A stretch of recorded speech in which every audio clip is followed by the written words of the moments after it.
ഏറ്റവും കൂടുതൽ കൂലി വാങ്ങിക്കുന്ന ആരാണ് ശരിക്കും ഈ സ്ഥാപനത്തിൽ? അത് ഓപ്പറേറ്റിംഗ് മറ്റേ മിഷൻ ഓപ്പറേറ്റിംഗ് ചെയ്യുന്നില്ലേ, അയാൾക്ക് 650 പെർ ഡേ. അപ്പം ഞാൻ ചോദിക്കുന്നത് ശമ്പളം കൊടുക്കുന്ന മാസമാണോ അത് എല്ലാ ദിവസമായിട്ട് കൊടുക്കണം കൂലി? അവരിപ്പോ പുതിയ പാർട്ടി വന്നെങ്കിൽ അത് അങ്ങനെ, പിന്നെ ഒരു കൊല്ലം കഴിയുമ്പോൾ പെർമനന്റ് എടുക്കും, പിന്നെ ഒരു മാസം ആദ്യം ദിവസം കൂലി കൊടുക്കും. ദിവസം കൊടുക്കും. എടുത്താൽ പൈസ കൊടുക്കില്ലെങ്കില്ല. അതെങ്കിലും നമ്മ റജ ഉള്ള സാധനം പൈസ കൊടുക്കുന്നല്ല, ലീവുള്ള ശമ്പളമുള്ള ലീവ് ഉണ്ടല്ലോ, 14 ലീവ് കൊല്ലത്തിൽ. ഈ പെർമനന്റ് ആൾക്ക് അതെല്ലാം കൊടുക്കണം, പിന്നെ ബോണസ് കൊടുക്കും. ബോണസൊക്കെ ഉണ്ട്. എത്ര മക്കളാണ് ഇക്കാക്ക്? 3 ആൺകുട്ടികൾ. മൂത്ത മകൻ്റെ പേരെന്താ? അമ്മാനാണ് BPM പഠിക്കുന്നത് ഇപ്പോൾ? അല്ല, ചെറിയ പഠിക്കുന്നത്, പണിയെടുക്കുന്നുണ്ട്. മൂത്ത ആളുടെ പേരെന്താ? അബ്ദുറസ്. രണ്ടാമത്തെ ആള് മുഹമ്മദ്. മൂന്നാമത്തെ അബൂബക്കർ സിദ്ദീഖ്. പൊതുവേ ഇപ്പോൾ വളരെ ശരിക്കും പറഞ്ഞാൽ അറഫ വുഡ് ഇൻഡസ്ട്രീസ് ശരിക്കും പറഞ്ഞാൽ തുടങ്ങിയതിൽ നിന്ന് 10 വർഷത്തിനിടയ്ക്ക് വളരെയധികം പുരോഗമിച്ചിട്ടുണ്ട് അല്ലേ? നല്ല രീതിയിൽ വന്നു. കട തുടക്കകാലമൊക്കെ പറഞ്ഞു ആദ്യം ഒരു ചെറിയൊരു കച്ചവടം നടത്തി അതിൽ നിന്ന് കിട്ടിയ ലാഭം വെച്ചിട്ട് ആശാരി പറഞ്ഞു. അപ്പം അങ്ങനെ വരുമ്പോൾ ഒക്കെ തിരിഞ്ഞു നോക്കുമ്പോൾ എന്ത് തോന്നുന്നു, വളരെ സന്തോഷമുണ്ട്. ഇടയ്ക്ക് അസുഖമൊക്കെ വന്ന് അതിപ്പോൾ നമുക്ക് ഏത് സമയത്തും വരാവുന്ന കാര്യങ്ങളാണ്. എന്നാലും ഇത്രയും വിജയത്തിലെത്തി നിൽക്കുമ്പോൾ പുറകോട്ട് തിരിഞ്ഞു നോക്കുമ്പോൾ എന്ത് തോന്നുന്നു ശരിക്കും പറഞ്ഞു മാനസികമായിട്ട്? സന്തോഷമാണോ? സന്തോഷമാണ്. നമുക്ക് നന്നായി ദോഷമില്ല. നിലനിർത്തിയല്ലോ, കൊണ്ടുവന്നല്ലോ. ഇപ്പം ഇതുവരെ അത് ഒരു പാർട്ടി കൊടുത്ത സാധനം ചിറ്റയായിട്ട് അത് പറഞ്ഞ പോലെ ഇല്ലാതെ മാറ്റിത്തരണം അങ്ങനെ ഇങ്ങനെ കൊണ്ടിട്ട് അപ്പോൾ എത്ര കൊല്ലം കഴിഞ്ഞപ്പോൾ മാറ്റിത്തരാൻ റെഡി ഉണ്ടെന്നാണ് ഇതാണ് കൊടുക്കുന്ന സാധനം. അങ്ങനെയുള്ള അനുഭവങ്ങളൊന്നും ഉണ്ടായിട്ടില്ല ഇതുവരെ ഒരു സാധനം മടങ്ങി വന്നിട്ടില്ല ഈ 30 കൊല്ലത്ത്. അപ്പോൾ ആ സാധനത്തിന് അത്ര ഗ്യാരണ്ടി കൊടുക്കുമ്പോൾ ഓരോ സാധനവും നോക്കാതെ ഞാൻ സ്വന്തം നോക്കിയിട്ട് ഉണ്ടാക്കുന്ന സ്ഥലത്ത് പോയിട്ട് ഇതെന്തെങ്കിലും വേറെന്തെങ്കിലും മായം ചേർക്കുന്നതെന്ന് അറിയാതെ അവരിപ്പോൾ പണിക്കാരെന്തെല്ലാം ചെയ്യും.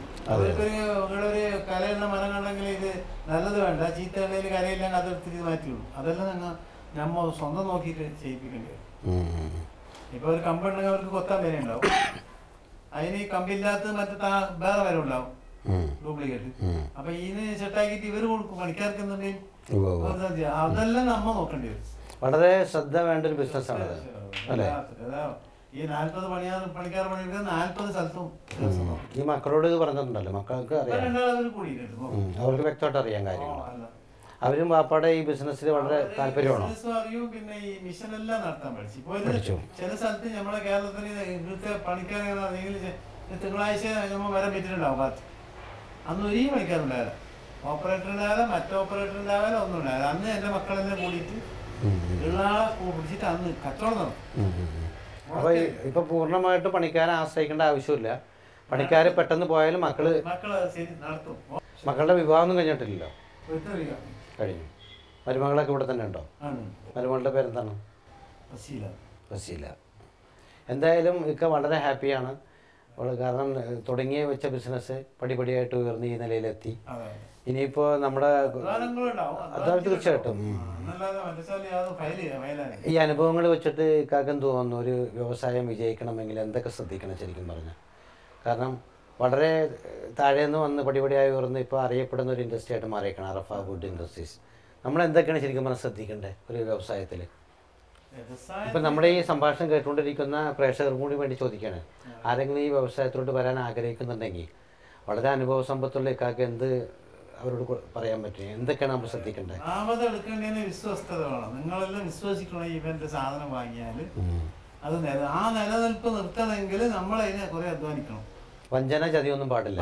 അപ്പൊ നമ്മളത് ആ അധ്വാനത്തിലൂടെ ഈ വിശ്വാസം നിങ്ങൾക്ക് നിർത്താൻ കഴിയും. അതല്ലാതെ കഴിയില്ല. നമ്മൾ കൊടുത്ത സാധനം ഒന്ന് ചീത്തയായി പൊളിഞ്ഞെങ്കിൽ പിന്നെ പോയില്ല. 4 അങ്ങനെ പറയുമ്പോൾ പിന്നെ ആ സാധനത്തിന് എത്രയോ മില്ലും കമ്പനിയും ഇപ്പം ഇല്ലേ. ഒരു ചീത്തപ്പേര് വന്നാൽ പിന്നെ മാറില്ല. മാറില്ല. ഒന്ന്. രണ്ടാമത് നമുക്കിപ്പോ ഇത്രയെല്ലാം കമ്പനികളുണ്ട്. ഇങ്ങനെ ദിവസം പണിയുള്ള കമ്പനി നമ്മ കാണുന്നതിലേക്ക് ഉണ്ടാവില്ല എന്നാണ് എനിക്ക് തോന്നുന്നത്. നമുക്ക് ദിവസം പണിയില്ല. ഒരു ദിവസം എന്റെ പണിക്കാർക്ക് എന്ത് പണിയെടുക്കേണ്ടി ചോദിക്കേണ്ടി വന്നിട്ടില്ല. ഇത് വർക്ക് വർക്കുണ്ട്. ഒരു വാട്ടർ പോകുമ്പോൾ നിങ്ങളൊരു വാട്ടർ കഴിയുമ്പോൾ മറ്റൊരാളുടെ വാട്ടർ വരും. ഇങ്ങനെ ഓർഡർ വന്നോണ്ടിരിക്കും. അത് ശരിയാക്കി കൊടുക്കാൻ കുറച്ച് അധ്വാനമുണ്ട് എന്നല്ലാതെ പിന്നെ ഒരു ബുദ്ധിമുട്ടും ഉണ്ടായിട്ടില്ല. എനിക്കൊന്ന് മൗത്ത് പബ്ലിസിറ്റി എന്ന് പറയും. കാരണം കഴിഞ്ഞാൽ ഇക്ക കൊടുത്ത ഓർഡർ ഓരോ വ്യക്തി കൊടുത്തു കഴിഞ്ഞാൽ അത് നല്ലതാണെന്ന് പറഞ്ഞിട്ട് മറ്റുള്ള ആളുടെ അടുത്ത് പറഞ്ഞ് അങ്ങനെ പറഞ്ഞു മറ്റൊരു പറഞ്ഞിട്ട് ഇന്ന സ്ഥലത്ത് പോയിട്ട് വാങ്ങിക്കുമെന്ന് അയാൾ പറയും. ഞാൻ ഒരാൾ കൊടുത്ത സാധനം ഇപ്പൊ നിങ്ങൾക്ക് തന്നതാണെങ്കിൽ നിങ്ങൾ വാങ്ങിയിട്ട് പറയും ഓൻ്റെ സാധനം എന്ത് വിശ്വാസമുണ്ട്, നീ ആൾ പോയിട്ട് വാങ്ങിക്കും, ഞാൻ പറഞ്ഞു പറയാം. അങ്ങനെ ഓരോ സ്ഥലത്തും പോയിട്ട് വന്നിട്ടുള്ള ഒരു അഡ്വർടൈസ്മെന്റാ, ഒരു പത്രത്തിലാ, ഒരു ഫോട്ടോയാ, ഒരു ഏത് കൊടുത്തില്ല. ഒന്നും ആവശ്യം ഒരു അമ്പലക്കാരുടെ പോയി ഡയറിയിൽ ഉണ്ടാക്കാൻ പറയും, ഞാൻ എൻ്റെ അഡ്രസ്സ് അതൊന്നും കൊടുക്കണ്ടായിരുന്നു, നിങ്ങൾക്ക് തരുന്ന പൈസ തരാന്ന് പറയുന്നല്ലാതെ ഈ ഒരു അഡ്വർടൈസ്മെന്റ് വേണമായിട്ട് യാതൊരു ഇതുവരെ ഒന്നും കൊടുത്തില്ല. അർപ്പാവില്ല, വിശ്വസ്ത മാത്രം അത് മതി. അതാണ് ശരിക്കും വിശ്വാസം വന്നു കഴിഞ്ഞു ആൾക്കാർ. വന്നു കഴിഞ്ഞിട്ട് അതേ ബിസിനസ് മതി എന്നല്ലാതെ പിന്നെ അവർ പരസ്യം ചെയ്തിട്ടാ ഇല്ലെങ്കിൽ ഇതിന്റെ ഒരു ഫോട്ടോ കാണിച്ചിട്ടാ.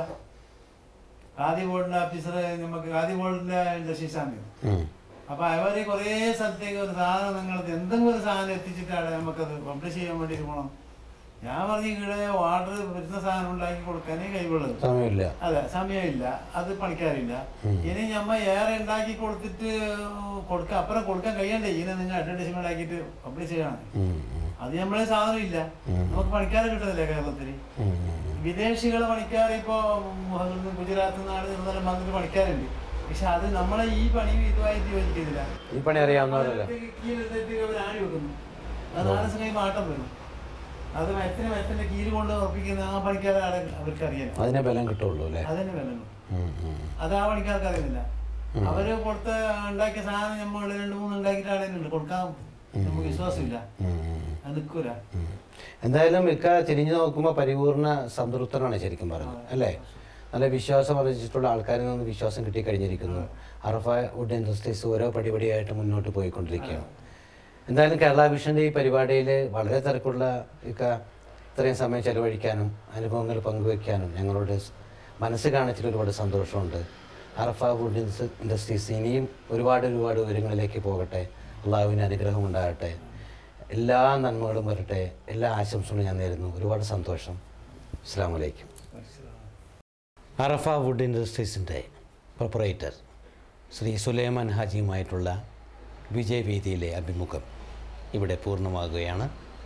അടുത്ത എപ്പിസോഡിൽ ഞാൻ മറ്റൊരു വ്യവസായിയുമായിട്ട് വരും. അതിനു മുമ്പ് നിങ്ങൾക്കായിട്ടുള്ള ചോദ്യം ഇതാണ്: ആസാമിൻ്റെ തലസ്ഥാനം ഏതാണ്? ചോദ്യം ഒന്നുകൂടി, ആസാമിൻ്റെ തലസ്ഥാനം ഏതാണ്? നിങ്ങളുടെ ഉത്തരം ഇനി പറയുന്ന ടെലിഫോൺ നമ്പറിൽ വിളിച്ചറിയിക്കുക.